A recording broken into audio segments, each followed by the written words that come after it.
పార్లమెంటులో మహిళా రిజర్వేషన్ బిల్లును కాంగ్రెస్ నేతృత్వంలోని విపక్షాలు అడ్డుకోవడంపై సీఎం చంద్రబాబు మండిపడ్డారు. ఈ బిల్లును అడ్డుకోవడం ద్వారా మహిళా సాధికారత దిశగా భారతదేశం వేయాల్సిన చారిత్రక అడుగును అడ్డుకున్నాయని అన్నారు. సమాన గొంతుక, సరైన ప్రాతినిధ్యం కోరుకుంటున్న కోట్లాది మంది భారతీయ మహిళలకు విపక్షాలు ద్రోహం చేశాయని ఎక్స్లో ఆరోపించారు. నియోజకవర్గాల పునర్విభజన, రాజ్యాంగ సవరణ బిల్లును ఓడించడం ద్వారా ప్రతిపక్ష పార్టీలు దేశానికి గొప్ప అపకారం చేశాయన్నారు. 2026 తర్వాత నిర్వహించే జనాభా లెక్కల అనంతరం ఆర్టికల్ 81 కింద విధించిన స్తంభన ముగియనున్న నేపథ్యంలో ఇకపై కేవలం జనాభా ఆధారంగానే సీట్ల పంపిణీని పునఃసమీక్షించనున్నారు.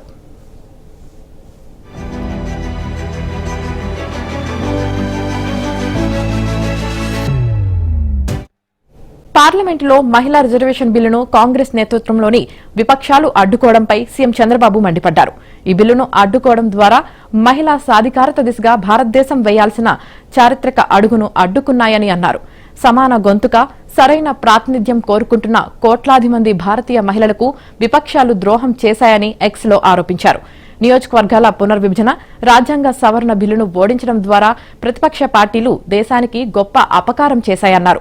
2026 తర్వాత నిర్వహించే జనాభా లెక్కల అనంతరం ఆర్టికల్ 81 కింద విధించిన స్తంభన ముగియనున్న నేపథ్యంలో ఇకపై కేవలం జనాభా ఆధారంగానే సీట్ల పంపిణీని పునఃసమీక్షించనున్నారు.